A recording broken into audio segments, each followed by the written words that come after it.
dilatación de las cavidades ventriculares y en estadios más avanzados vamos a llegar a lo que es una cardiomegalia global.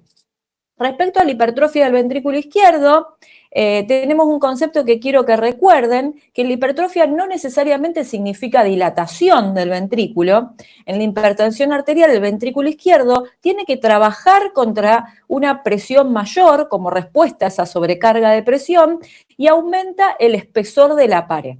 En una radiografía convencional, la hipertrofia concéntrica puede ser difícil de ver, y por eso no debemos pensar que una radiografía normal descarta la hipertrofia del ventrículo izquierdo. Cuando ya existe aumento de tamaño ventricular, sí podemos empezar a reconocerla en la radiografía. Bueno, en este caso vamos a ver el agrandamiento del ventrículo derecho. Esta es una radiografía de tórax frente. Fíjense, yo siempre les digo a mis alumnos, acá va a haber alumnos de otras comisiones, se los repito por eso, que a mí me gusta a la hora de evaluar la radiografía de tórax frente que ustedes manejen una sistemática. Es decir, que arranquen, a mí me gusta particularmente del centro hacia la periferia.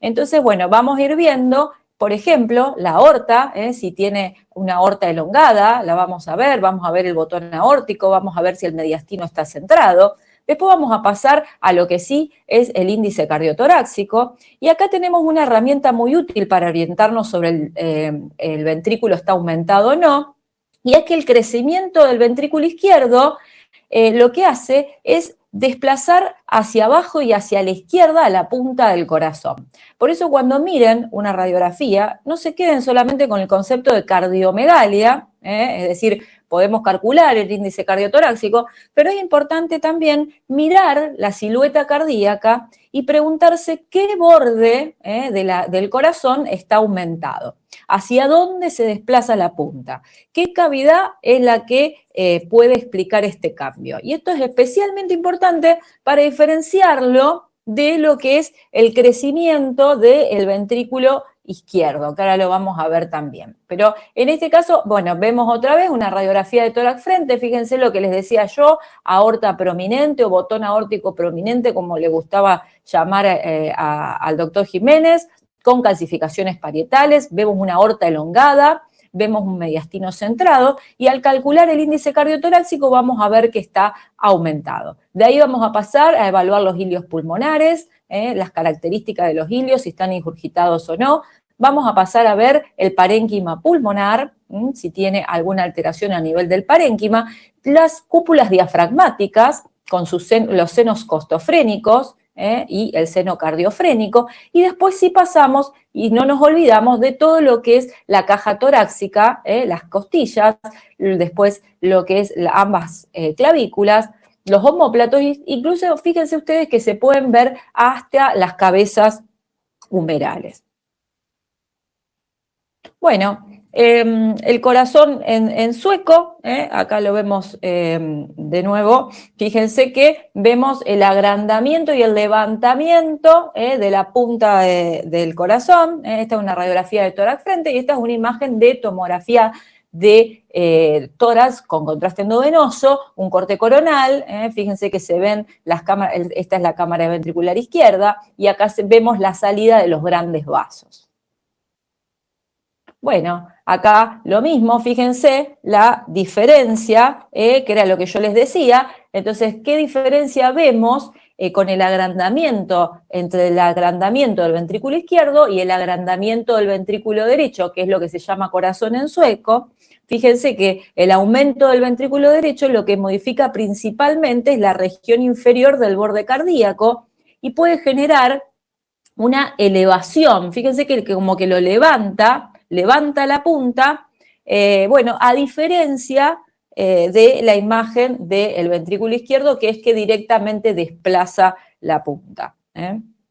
Bueno, esperen que pasó la segunda, cualquier cosa me para. Bueno, la otra herramienta que disponemos es el ecocardiograma.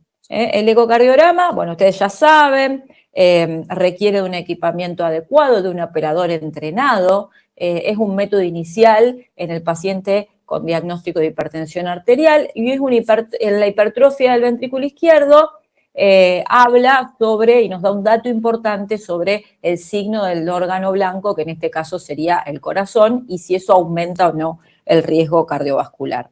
Si queremos estudiar específicamente la repercusión cardíaca de la hipertensión arterial, entonces el método fundamental es el ecocardiograma, porque nos permite estudiar directamente las cavidades cardíacas, también medir el espesor de la pared, evaluar la función y determinar si existe hipertrofia ventricular izquierda. Un concepto que quiero que se guarden es que la hipertrofia ventricular izquierda constituye daño de órgano blanco y se asocia con un aumento del riesgo cardiovascular. Eso es importante que lo recuerden.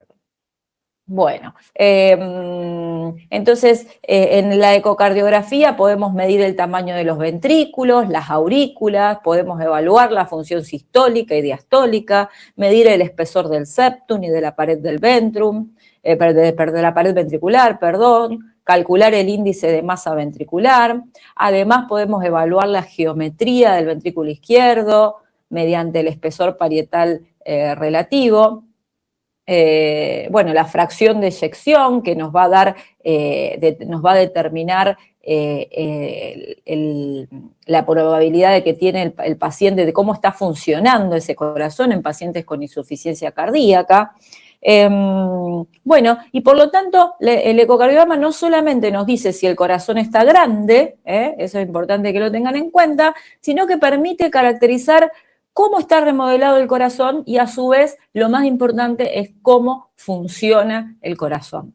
También permite evaluar todas las válvulas cardíacas, cómo funcionan las válvulas, así que es sumamente importante. Acá vemos algunas imágenes, fíjense que hay una imagen de un ecocardiograma en donde vemos una hipertrofia del tabique interventricular. Básicamente yo siempre digo que en realidad los ecocardiogramas no los hacemos los especialistas en diagnóstico, sino lo hacen directamente los cardiólogos, son los que se dedican a evaluar directamente el corazón.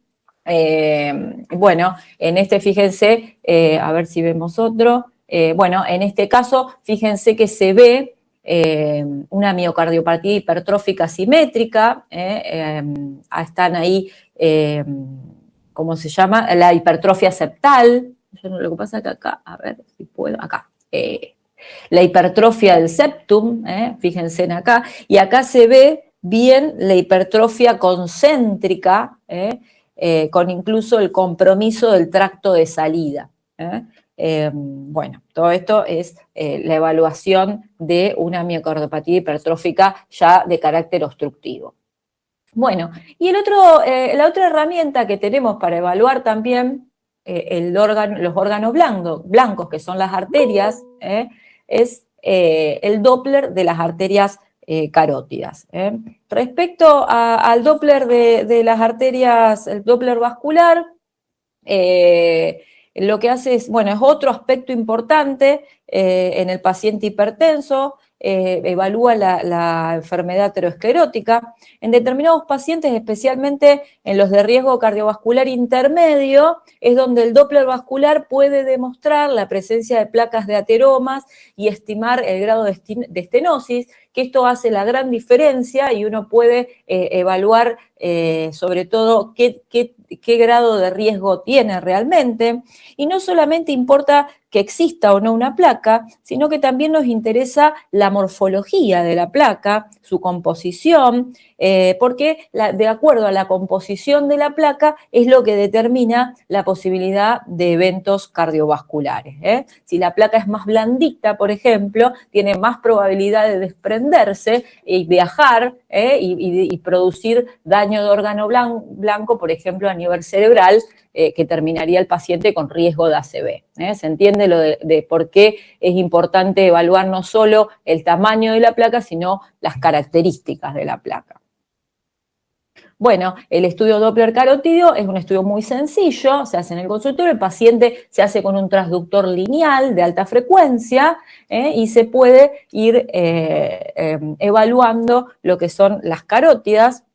Estudiamos el flujo color, lo estudiamos en escala de grises, en escala de grises, medimos y buscamos las diferentes placas. Fíjense, acá hay una placa más gordita con otras características más blandas, y esta es una placa bien finita que son estas placas que tienen características que son hay menos probabilidad de que se desprendan. Fíjense, acá lo que tenemos es un Doppler color para evaluar el flujo dentro de la carótida y detectar si hay alguna alteración a nivel del lumen. Acá, lo que les decía, esto sería lo que se llama modo B, y determina las placas de ateroma. Bueno, respecto de la hipertensión arterial secundaria, los métodos por imágenes van a cumplir un papel bastante importante en el sentido de que son los que ayudan a determinar las causas que determinan esta hipertensión arterial secundaria. Por ejemplo, podemos investigar una enfermedad renovascular o determinadas lesiones endocrinas, que lleven, dependiendo de la sospecha clínica, a elegir el método diagnóstico que vamos a utilizar. Por ejemplo, acá hay una imagen en donde hay una resonancia magnética de abdomen con contraste endovenoso, fíjense, en donde vemos a nivel de la glándula adrenal izquierda una formación de contornos netos, redondeada, heterogénea, algo hiperintensa con contenido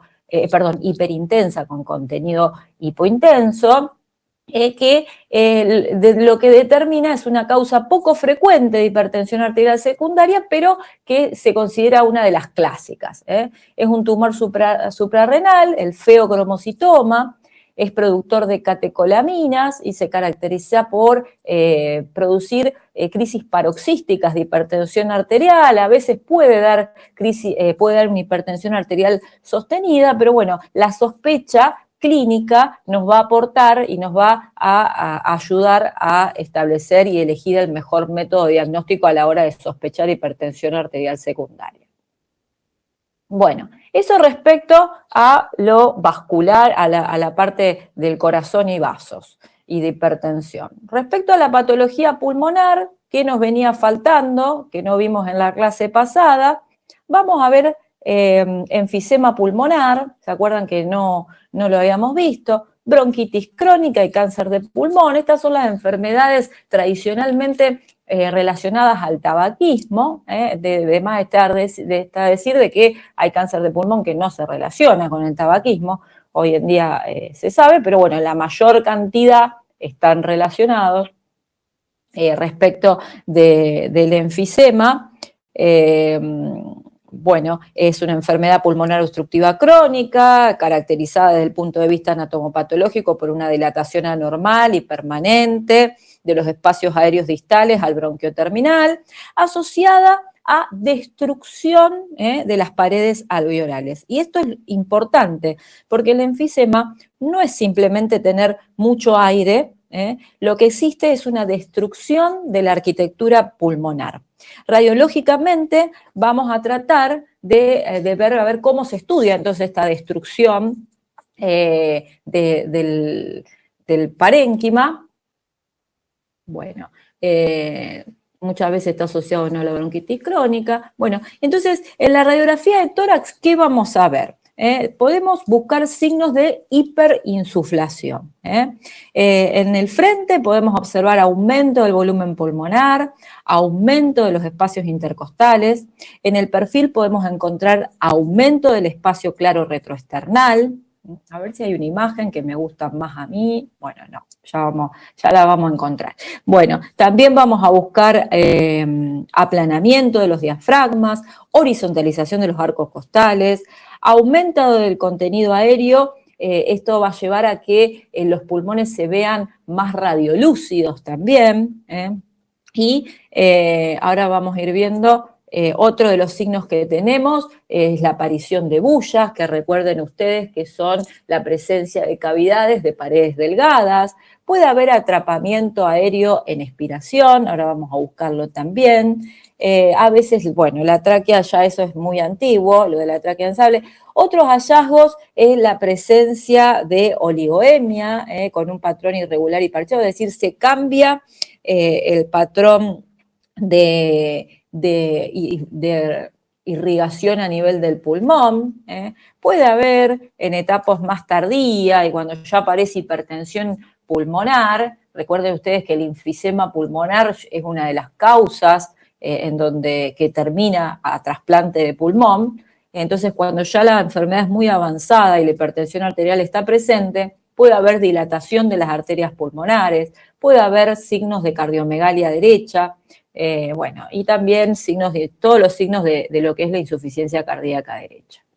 Bueno, la radiografía, esta es la que me gustaba encontrar, lo que les quería mostrar, bueno, fíjense que a esto que lo ven así cuadradito, fíjense que este tórax es de característica, parece como cuadrado, se le llama, lo habrán leído en los libros de Semio o lo estarán por leer, es el tórax en tonel, que se le dice. El tórax en tonel es esta imagen que representa bien lo que es el tórax hiperinsuflado. Tenemos aumento de la radiotransparencia pulmonar, los diafragmas están aplanados o descendidos, las costillas se horizontalizan y aumentan los espacios intercostales, el corazón a veces se hace así vertical, se estrecha debido a la gran insuflación. Fíjense que el corazón parece como que estuviese chiquito, es por la gran insuflación y el gran espacio que ocupan los pulmones. Bueno, y esto que aumenta el espacio claro retroesternal. Y es importante solamente entonces que no memoricen solo el concepto de tórax en tonel, sino que expliquen por qué se produce y por qué se produce este atrapamiento aéreo y el aumento persistente del volumen pulmonar. Entonces, como que traten de relacionar la imagen con la fisiopatogenia del enfisema. Y el otro método que tenemos es, bueno, otra imagen de tórax hiperinsuflado, lo mismo. Fíjense que tenemos el botón aórtico prominente, el mediastino centrado, el corazón que parece alargado, y después nos encontramos con las características de lo que es un tórax en tonel. El tórax en tonel, fíjense otra vez, los diafragmas aplanados, el aumento del espacio intercostal, la hiperinsuflación, fíjense que hay una hiperclaridad, sobre todo a nivel de los lóbulos superiores, en lo que es el pulmón. Esto es un poco la oligoemia y la redistribución de flujo. Y fíjense que tenemos un aumento del espacio claro retroesternal. Bueno, y la tomografía computada sirve, en realidad es el método que más sensible consideramos para demostrar el enfisema. La adquisición debe realizarse con cortes finos y reconstrucción con ventana pulmón, y esto, bueno, nos va a permitir ver bien y reconocer la arquitectura del parénquima pulmonar mucho más en detalle. Además, nos va a permitir diferenciar los distintos tipos de enfisema, donde predominan los enfisemas y cuál es la extensión del enfisema, la presentación del enfisema. Bueno, vamos a ir viéndolo. Bueno, la técnica, o sea, hay algunas técnicas, bueno, esto es un poco más nuestro, digamos, pero nosotros lo que se puede medir la densidad en unidades Hanfield dentro del parénquima pulmonar, y cuando es muy negativa, habla de que hay mayor cantidad de aire, entonces eso habla de hiperinsuflación. Cuando nosotros tenemos la técnica MINIP, que es la mínima intensidad de proyección, que esta lo que hace es aumenta la trama delgada del parénquima pulmonar, entonces nos aumenta la sensibilidad un 89%. Bueno, hay software específicos con IA hoy en día que también nos calculan el volumen y el parénquima, esto quizás es más específico. Respecto al enfisema, podemos diferenciar distintos tipos de enfisema. Hay un enfisema que se llama centrilobulillar, paraseptal y panlobulillar. Vamos a ir viendo cada uno. El centrilobulillar es el que afecta predominantemente la región central del lobulillo. Fíjense que es bien central. Es el patrón clásicamente asociado al tabaquismo y suele tener predominio en los lóbulos superiores. En la tomografía lo vemos así, fíjense, como pequeñas áreas de baja atenuación, generalmente sin pared visible, ¿no? Fíjense que no son quistes, y distribuidas sobre todo a nivel del centro del lobulillo.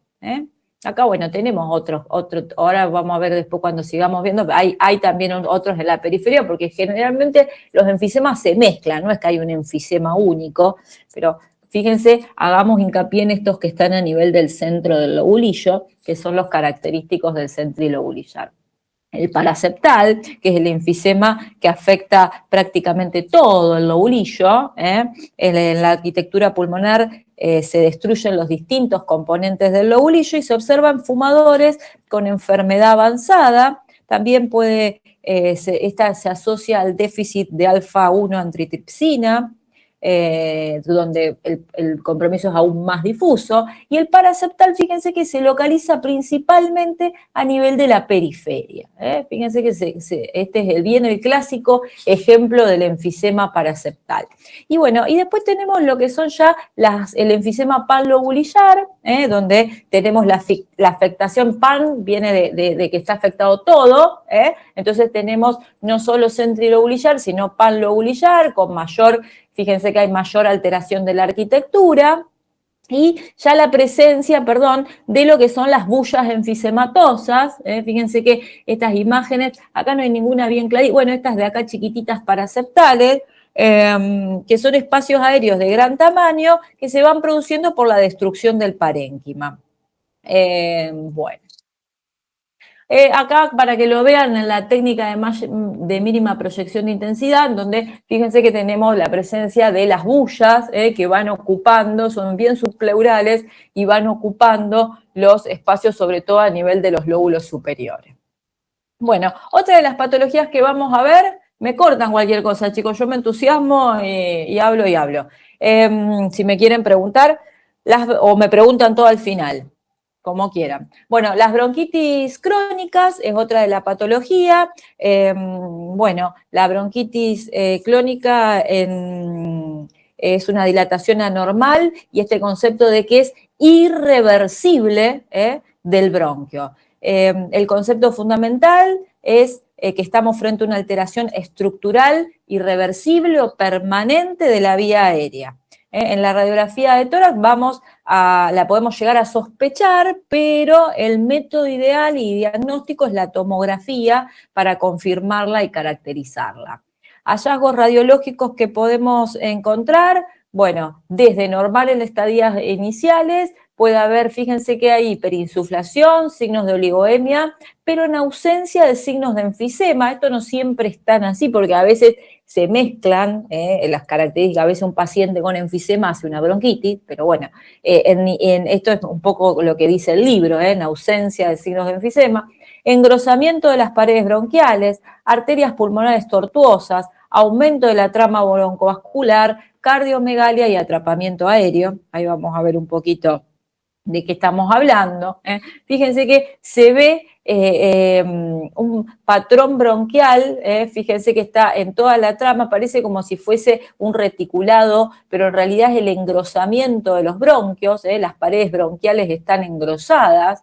Entonces, esto es lo que, ahora lo vamos a ver si lo vemos esto es lo que les quería mostrar, que lo van a encontrar como el signo del anillo de sello, que en condiciones normales, nosotros lo que tenemos es que el diámetro del bronquio y de la arteria pulmonar tienen una relación determinada, o sea, generalmente no supera el 1. Cuando el bronquio está dilatado, su diámetro puede superar a la arteria, acá, bueno, en este caso están ahí nomás, pero fíjense que se empiezan a ver dilatados, no hay ninguna imagen linda que me guste, pero bueno, lo que genera es esta dilatación del bronquio en relación a la arteria, es lo que se llama el signo del anillo de sello. Profe, Sí. una consulta. El signo del anillo de sello, entonces, ¿es tanto la bronquiectasia cuanto la bronquitis crónica? El signo del anillo de sello es sobre todo de la bronquitis crónica. Bien, bien. Bueno, gracias. Bueno, y ahora sí vemos algo de bronquiectasias, donde también quizá hay algo ahora van a ver, porque en las bronquiectasias, bueno, estas son imágenes de bronquiectasia y ahora vamos a ver, fíjense que hay diferentes formas que adquieren las bronquiectasias. Bueno, la bronquiectasia es una dilatación anormal y irreversible del bronquio y el concepto fundamental es que estamos frente a una alteración estructural de la vía aérea. En la radiografía se puede sospechar y en la tomografía es el método para confirmar. La clínica es infecciones recurrentes, tos productiva de más de 8 semanas, abundante producción de esputo, hemóptisis. La etiología, bueno, hay mucha etiología de bronquiectasia, pero fíjense que la idiopática es la más frecuente. Respecto a la clasificación, esto sí les quería remarcar, que la clasificación de las bronquiectasias, podemos hablar de bronquiectasias cilíndricas, varicosas, quísticas y múltiples. Fíjense que a ver si vamos a ver las imágenes, que es lo que tenía ganas de tratar de... Bueno, las cilíndricas son aquellas que hay un contorno, a ver si lo vemos. Bueno, no, bueno, esta es la de la radiografía. A ver si podemos, lo que pasa es que sin ver la imagen es medio raro que se los cuente. Bueno, bien, vamos. Bueno, vamos para atrás. La radiografía, perdón, podemos ver, las bronquiectasias se presentan como estas dilataciones anormales con niveles hidroaéreos en su interior, en el caso de que se sobreinfecten. Pueden haber densidades radiolúcidas en vía de tren, puede haber vasculatura pulmonar mal definida. En la tomografía, fíjense que podemos encontrar bronquios que alcanzan el centímetro periférico al pulmón, falta de afinamiento del bronquio, incremento de la relación bronquio-arteria, que ahí podemos encontrar algo similar a lo que es el signo del anillo de sello, porque también aumenta la relación, engrosamiento de la pared bronquial, alguna impactación mucosa, aumento de la arteria y patrón en mosaico con atrapamiento aéreo. Esto otra vez remarcando los diferentes tipos de bronquiectasias que hay. Las bronquiectasias dijimos que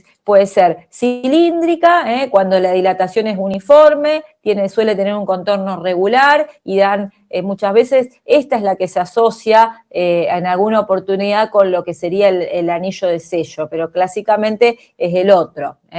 Las varicosas, que son aquellas que tienen un contorno irregular y arrosariado, alternan sobre todo estas partes de estrechez y dilatación. Las quísticas, que son aquellas grandes, racimos, son como saquitos de paredes finas, y esta sería la de mayor gravedad, y bueno, esta sería la imagen normal. Hay veces que se mezclan patrones y tenemos cilíndricas, varicosas y quísticas en un mismo paciente. Esta es una radiografía de tórax frente, que en realidad tiene baja sensibilidad para el diagnóstico, pero fíjense que en este caso, como tiene mayor jerarquía, nos encontramos, arrancamos con el botón aórtico prominente, mediastino centrado, índice cardiotorácico que está normal, y fíjense que tiene una acentuación de la vasculatura pulmonar, que incluso está borrosa, y encontramos niveles hidroaéreos en formas quísticas.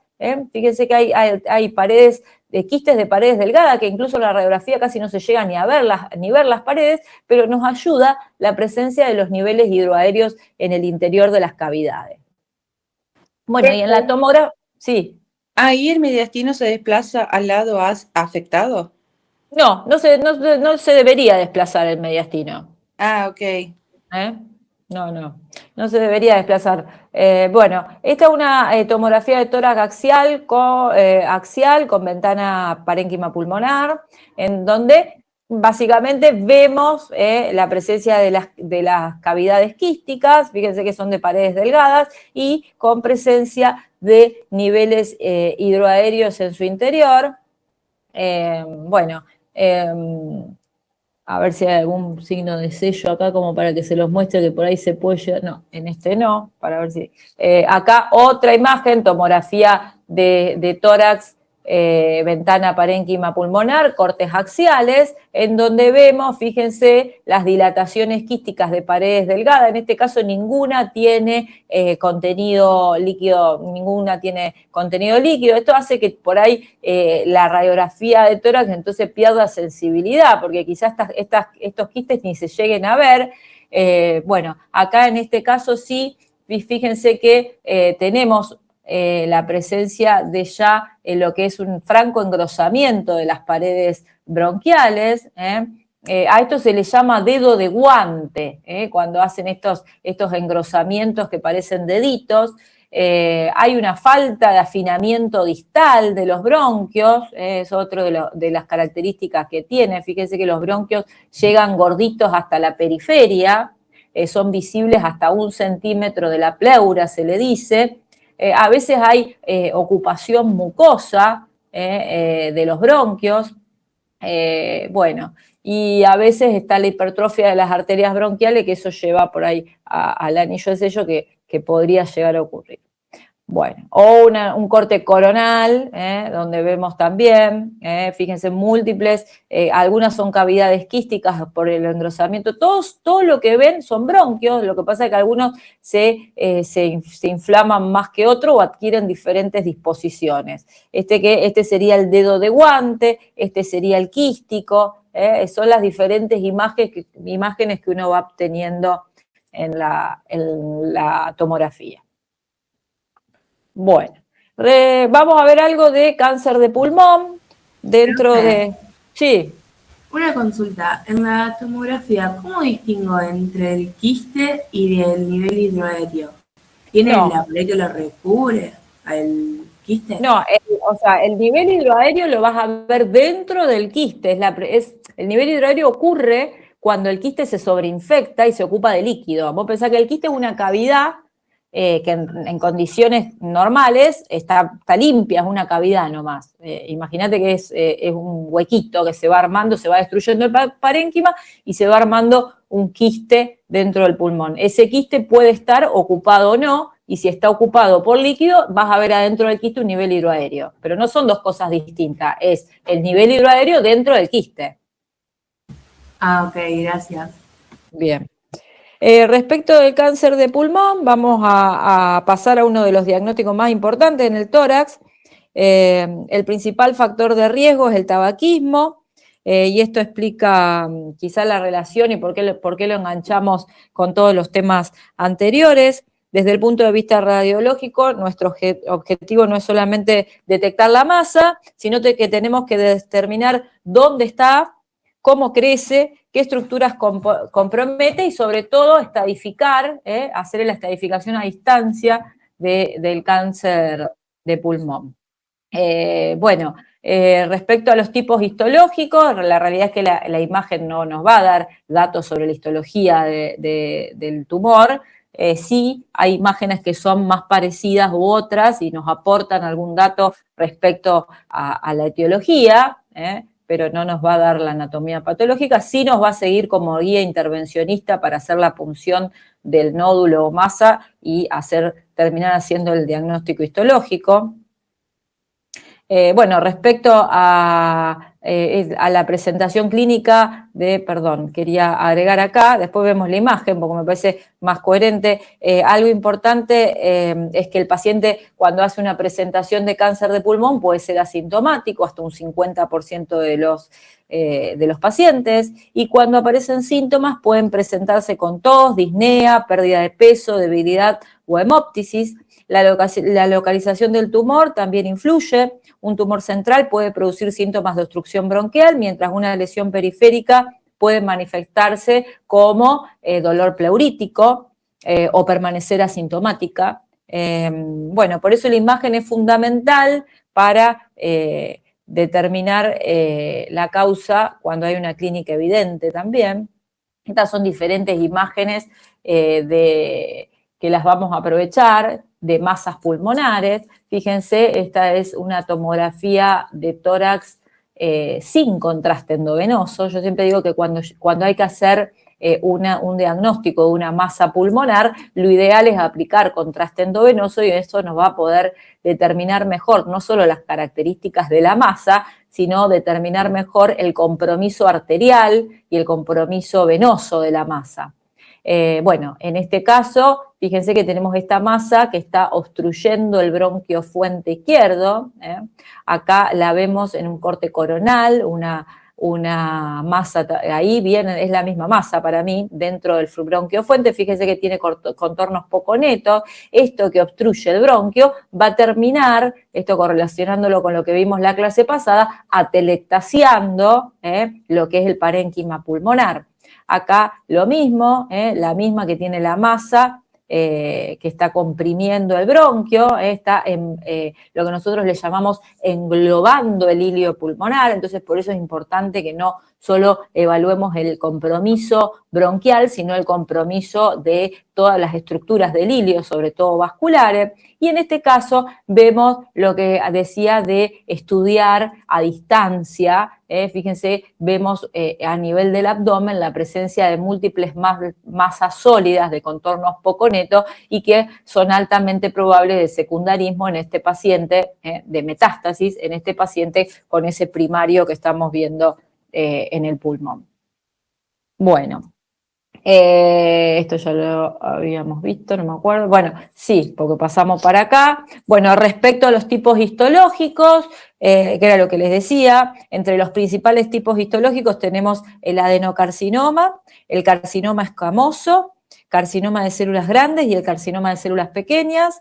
Para esta materia no necesitamos, lo que les digo, memorizar los detalles histológicos, pero bueno, es importante recordar algunos de los que tienen mayor incidencia y mayor tendencia a presentarse a nivel central y otros de los que se localizan más periférico. Entonces, por eso lo que yo les decía, si bien la imagen no hace el diagnóstico histológico, la imagen nos va a poder de acuerdo a la localización de donde vemos el tumor, nosotros podemos decir si es más probable que sea un adenocarcinoma, más probable que sea un carcinoma escamoso. Entonces, para eso nos sirve localizar y conocer algo de los subtipos tumorales. Otros, bueno, linfoma y el sarcoma, estos ya no serían subtipos histológicos.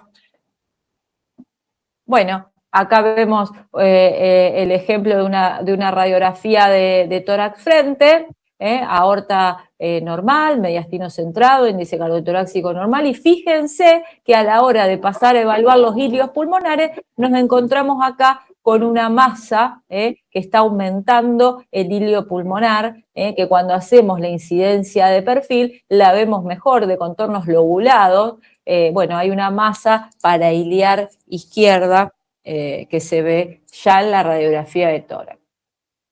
Cuando hacemos la tomografía de tórax con contraste endovenoso, corte coronal, nos encontramos con la masa que es ahí a nivel pariliar izquierdo. Fíjense que está en íntimo contacto, y de esto era lo que yo les hablaba, con la aorta descendente, y cuánto compromiso tiene, cuánto contacto tiene con la misma, con alta probabilidad de que este paciente termine haciendo metástasis vasculares y viaje el tumor a cualquier parte del cuerpo. Para eso nos interesa sobre todo el contraste.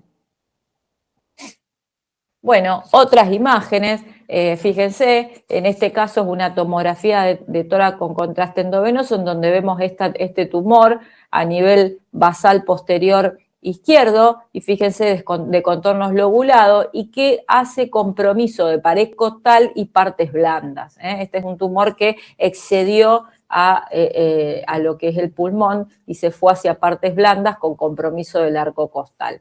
Acá otra imagen, una formación más pequeña de contornos lobulados y si quieren un poco estrellado, fíjense acá, el vaso nutricio, que ya lo nombramos un montón de veces, que habla de aumentar, que habla de mayor probabilidad de malignidad.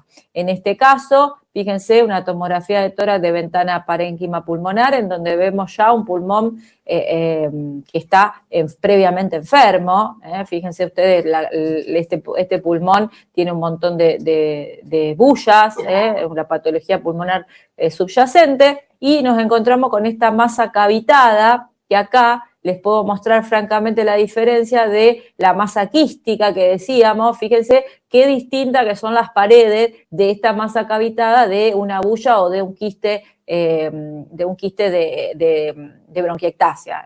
Fíjense que este tiene paredes engrosadas e irregulares. Y bueno, y esto ya no me gusta y habla de la presencia de un tumor cavitado.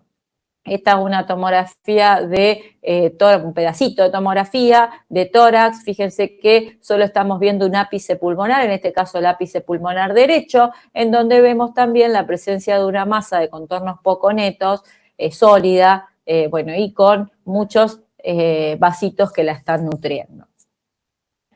Otra imagen, bueno, fíjense que este es un proceso, ya es un proceso expansivo a nivel del pulmón. Fíjense que compromete a nivel del hilio, se mete dentro del hilio pulmonar y que compromete el lóbulo superior izquierdo.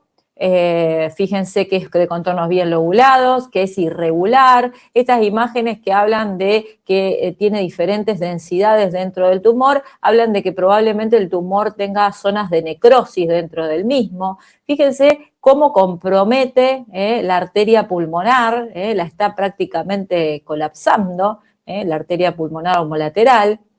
Bueno, para eso sirve el contraste. Y de paso, fíjense, por ahí acá virtual no los puedo enganchar con preguntas, pero miren acá que aparece de bonus otra imagen sólida a nivel del hígado, que bueno, habla claramente de que es muy probable que esto sea una metástasis de ese primario de pulmón. Bueno, esta imagen, fíjense, una radiografía de tórax, en donde nos vamos a encontrar con que el límite izquierdo del corazón es rectilíneo, y nos encontramos con una condensación retrocardíaca, esta que ven acá, que parece como un triangulito atrás, que parece como que se estuviera separado del corazón. Fíjense que le podemos ver una delgada línea radiolúcida entre medio, y esto habla de que no hace signo de la silueta. Ahora, ¿por qué se los marco de nuevo? Porque respecto al signo de la silueta, a ver si tenemos algo más, bueno, remarcar un poquito de que lo habíamos visto en otra oportunidad para recordárselo. Hay una sola imagen de signo de la silueta, pero bueno, para que se acuerden ustedes que la radiografía en sí lo que tiene es estructuras tridimensionales en una imagen bidimensional. Entonces, para poder reconocer dónde está una lesión, tenemos que utilizar las diferentes densidades y las relaciones anatómicas. Si dos estructuras que tienen una densidad similar entran en contacto, desaparece el límite entre ellas. Y eso es lo que se conoce, que ya lo vimos antes, como el signo de la silueta. Bueno, a su vez, lo habíamos visto en la clase previa, acá quizá no tiene mucho sentido de retomar, pero se los vuelvo a nombrar porque aparece. Bueno, otra cosa para evaluar son las enfermedades intersticiales, y ya vamos cerrando un poco el tórax patológico 2, no se asusten que después encima entra todo en el parcial, pero respecto a las enfermedades intersticiales, primero quiero aclarar algo. Cuando decimos enfermedad intersticial no estamos hablando de una única enfermedad, es un término amplio que engloba muchas entidades. Lo que tienen en común, sí, todas estas entidades, es que comprometen el intersticio pulmonar. Aunque muchas de estas enfermedades pueden comprometer el espacio aéreo también, y clínicamente se producen como tos, disnea, alteración de la función pulmonar, de tipo restrictivo, y disminución de la capacidad de difusión. Bueno, me interesa recordarles un poquito, a ver si está por acá, no. Bueno, de qué es el intersticio, porque vamos a empezar por ahí. Bueno, tenemos que saber qué estamos buscando cuando hablamos de intersticio, qué estamos buscando anatómicamente. Bueno, y lo que es el intersticio es el tejido de sostén del pulmón, podemos pensar en diferentes compartimentos, el intersticio periférico, el axial o el peribroncovascular, y lo que son los septos interlobulillares. Los vasos linfáticos también se encuentran fundamentalmente dentro de este espacio intersticial, y cuando este tejido se engrosa, en la radiografía podemos comenzar a reconocer diferentes patrones que ahora los vamos a ir viendo, pero quizá el método de elección no es la radiografía, sino es la tomografía, porque es el que mejor nos va a permitir evaluar el compromiso del intersticio. Bueno, fíjense lo que les decía, hay un montón de enfermedades que terminan afectando el intersticio pulmonar. Respecto a la radiografía de tórax, vamos a encontrarnos con diferentes patrones. Por ejemplo, podemos tener el patrón reticular, nodular o retículo nodulillar y el lineal. El reticular, a ver si tenemos imágenes, que me gusta. Bien. A ver, acá, estos de acá. Bueno, el patrón reticular, que es este de acá, que es el que significa que las opacidades van adoptando una disposición similar a una red. Esto generalmente refleja engrosamiento de las estructuras intersticiales. Cuando vemos un patrón reticular, debemos preguntarnos dónde están las líneas, si son periféricas o no, si son peribroncovasculares, si son septales, si hay predominio basal del pulmón o predominio apical, si hay alteraciones asociadas. O sea, más allá de describir el patrón reticular, debemos sumar ese tipo de características. Cuando tenemos un patrón nodular, predominantemente este nodulillar, que son pequeñas opacidades redondeadas, estas opacidades chiquititas que se ven, tenemos que sí o sí determinar la distribución de estas opacidades, y ahí es importante sobre todo la tomografía de pulmón, de tórax, en donde podemos determinar si los nódulos son perilinfáticos, centrilobulillares, si están aleatorios. Y esta distribución es fundamental para ir armando un diagnóstico diferencial del patrón nodulillar. Después tenemos este patrón retículo nodulillar, en donde lo que sí pasa es mezclarse los elementos lineales con los elementos nodulares y los elementos reticulares, y otra vez la idea es de determinar de dónde se distribuye, si es más periférico, más central, si está más en base, si está más en ápice, y todos esos datos que nosotros agregamos a los diferentes patrones intersticiales van a ayudar a aportar sobre de cuál es la etiología, o tiran una idea de cuál es la etiología del origen de este patrón intersticial. Bueno, lo que decíamos, el patrón reticular, que se presenta como una red. Acá vemos imágenes, fíjense, el patrón reticular muchas veces se presenta sobre todo a nivel de la periferia, da esta imagen reticular, muchas veces son enfermedades pulmonares crónicas, tiene este tipo de características. Fíjense que si ustedes lo ven, puede confundirse con lo que son bronquiectasias y otras alteraciones, pero fíjense que suelen ser un patrón más finito a nivel de la afectación. Más finito me refiero a que arma una red. Bueno, esto lo que decíamos de cuando es nodulillo, si está a nivel perilinfático, es decir, cerquita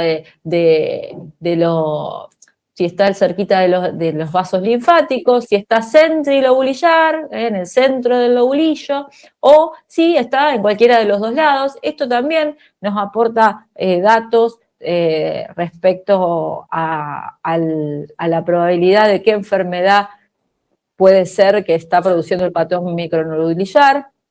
Bueno, y el que combina retículo nodulillar, fíjense que hay septos, engrosamiento de los septos, a nivel sobre todo periférico, y también empezamos a ver nodulillos, ya sea de distribución distribución errática, o centrilobulillares o perilinfáticos. Bueno, otra de las patologías que tenemos es la neumonitis. La neumonitis representa un proceso inflamatorio del pulmón, puede tener diferentes causas, incluye infecciones virales, bacterianas u otros agentes.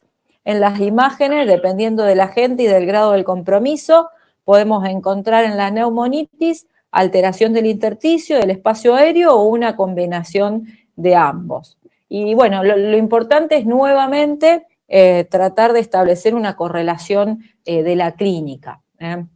La causa, la infección respiratoria, la infección respiratoria, la causa de la neumonitis puede ser viral, bacteriana o fúngica. La causa en pediatría más frecuente es el virus sincitial respiratorio. Sigue el influenza, el adenovirus y el parainfluenza, sobre todo esto es a nivel de los niños. En este caso vemos una radiografía de tórax de un virus sincicial respiratorio. Fíjense que observamos signos característicos de atrapamiento aéreo con infiltrados intersticiales difusos y a predominio peribronquial, con compromiso, lo que les decía, predominantemente periliar. Esto que ven acá es la vela tímica. Bueno, y también tenemos lo que es la bronquiolitis. La bronquiolitis es el compromiso de la pequeña vía, es el compromiso de la pequeña vía. En la radiografía también puede llegar a ser normal o mostrar hallazgos poco específicos, y la gravedad radiológica muchas veces no se correlaciona con la gravedad clínica. En este caso tenemos una radiografía de bronquiolitis de un niño. Bueno, yo siempre les muestro a mis alumnos los elementos que están en la radiografía, que por ahí para que se acostumbren a verlos. Fíjense que esta radiografía es de un paciente pediátrico. Miren la disposición del tórax, que es bien triangular, como suele ser en los pacientes pediátricos, y fíjense que nos encontramos con este tubito que ingresa por acá, que es muy probable que sea una vía central. Estos son elementos de monitoreo cardíaco, y fíjense que nos encontramos con el índice cardiotímico conservado, el mediastino centrado, y la presencia de acentuación de la tromba broncovascular difusa en ambos campos pulmonares. Bueno, otro caso de bronquiolitis. Fíjense que la traducción tomográfica no es muy importante. Ahí está esta acentuación de la trama, que sobre todo aparece en la radiografía, pero que al verlo en la tomografía, sobre todo vamos a tener el engrosamiento bronquial dado por la bronquiolitis. Perdón, a ver que esta imagen estaba linda. Fíjense cómo se ve bien el engrosamiento de las paredes bronquiales. Que también acá vemos un anillo de sello. Por eso es que el anillo de sello, una de las chicas me preguntó, no es patognomónico de una, sino que se puede ver en otras patologías. Bueno, otra de las enfermedades que tenemos, la sarcoidosis, que también es una de las enfermedades que puede comprometer el intersticio. Cuando estudiamos estas enfermedades, bueno, tenemos que, sobre todo la sarcoidosis tiene la característica que no solamente afecta el parénquima pulmonar, sino que también tiene presencia de adenopatías. Fíjense que hay un aumento del contorno del mediastino superior, y esto nos hace sospechar la presencia de adenomegalias a este nivel. Este paciente es candidato a una tomografía para obtener más datos, más allá del patrón reticular que se ve a nivel del ápice pulmonar izquierdo y este aumento del contorno mediastinal superior, necesitaríamos una tomografía como para terminar de hacer diagnóstico. Bueno, vamos terminando con lo que son las enfermedades intersticiales, la neumoconiosis, que son enfermedades pulmonares relacionadas con la inhalación de partículas. Generalmente se las asocia con un contexto ocupacional. Por eso, cuando sospechamos una enfermedad intersticial, la historia clínica y los antecedentes laborales son fundamentales, no es algo aislado que uno puede ver imágenes y sin pensar en una anamnesis del paciente. No alcanza solamente, recuerden ustedes, con preguntarle al paciente si fuma entonces, sino que también le tenemos que preguntar de qué trabaja, y si nos dice de qué trabaja, bueno, si hay probabilidad de inhalar alguna sustancia, con qué sustancias trabaja, cuánto tiempo estuvo expuesto a la sustancia, todos esos datos nos sirven también. Y bueno, las neumoconiosis son un grupo grande de enfermedades. Fíjense que son enfermedades que las podemos dividir. Este es bueno, un cuadro de las etiologías, porque las podemos dividir si queremos en fibróticas o no fibróticas. Esto quizá es un poco más, no sé si nos sirve tanto a nosotros, pero bueno, fíjense que un poco para reconocer la cantidad de factores que pueden producir las neumoconiosis, que son muchísimos. Bueno, para que lo tengan en cuenta y lo lean después. Bueno, otra de las patologías que podemos encontrar y otra entidad que puede producir patrón intersticial es la linfangitis carcinomatosa. Y acá el concepto anatómico es importante porque las células tumorales se diseminan siguiendo los vasos linfáticos. Entonces van a seguir los vasos linfáticos pulmonares y por eso observamos engrosamiento de estructuras intersticiales relacionadas con distribución linfática. Esa es la característica de la linfangitis carcinomatosa. Esto que le decía, patrón micronodulillar de distribución perilinfática. Bueno, a ver. Bueno, un par de estas. Bueno, esta de lo mismo, un patrón reticular de distribución perilinfática superior, más importante, obviamente, una radiografía de tórax frente. Este apareció acá, no sé, bueno, se los muestro, es una radiografía de un niño con presencia de cuerpo extraño a nivel de la vía aérea, en el caso que se tragó una monedita. Bueno, y, perdón, bien, y en sí, entonces, bueno, para terminar, quiero que nos quedemos con la idea que cuando evaluamos una época en la radiografía tenemos que reconocer el aumento de la radiolucencia pulmonar, la disminución de la vascularización periférica, el aplanamiento de los diafragmas, el aumento de los espacios intercostales y del espacio retroesternal. También recuerden ustedes que podemos encontrar bullas y cambios inflamatorios de la vía aérea, pero sobre todo hay que recordar que la radiografía nos orienta y la tomografía es la que nos permite caracterizar mucho mejor el compromiso pulmonar. Bueno, chicos, la idea no es que después de esta clase puedan diagnosticar todas las enfermedades pulmonares ustedes, ni con una radiografía, ni con una sola tomografía, sino lo que quiero es que ustedes puedan reconocer un patrón mínimamente, describirlo correctamente y saber qué método de imagen necesitan, sobre todo, para avanzar en el diagnóstico. Esa sería la idea que me gusta a mí que les quede de esta presentación. ¿Tienen alguna pregunta? Bueno. No, profe, muchas gracias. Bueno. Muy buena la clase, profe, gracias. Un poco y contarle un poco de la experiencia y qué es lo que vemos nosotros. Bueno, chicos, dudas, preguntas, aprovechen a preguntar, no tienen nada para preguntar del parcial, saben todo. Bueno, me quedo tranquila. Justamente es la identificación, o sea, saber diferenciar o saber describir qué sería una bulla, dónde están los niveles hidroaéreos, esa parte, o cómo es la temática de lo. Mira, a ver si me pueden ver a mí, perdón, que quiero sacar esto. Stop, Karina, ahí está. A ver.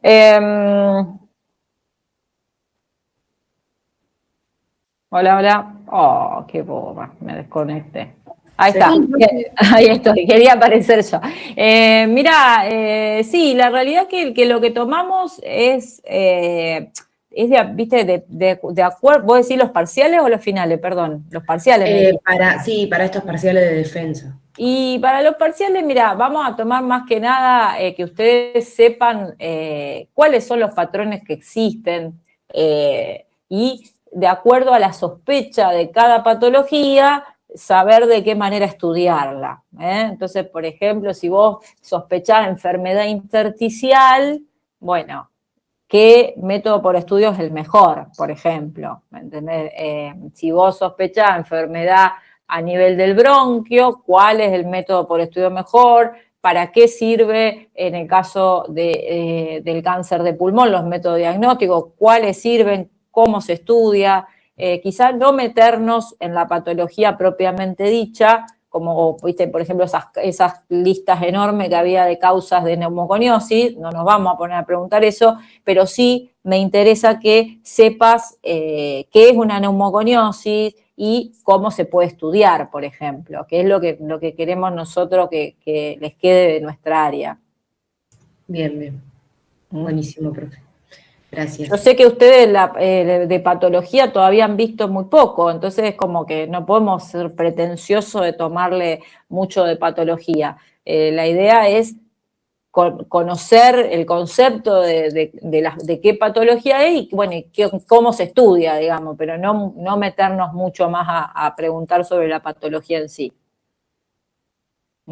Vayan a estudiar de todo el anterior, también con derrame pleural, con neumonía, todas las enfermedades más frecuentes, que son, quizás las enfermedades intersticiales son bastante más específicas para que nosotros les tomemos. Obviamente se las damos, pero quizá nosotros vamos a hacer hincapié más en las enfermedades frecuentes.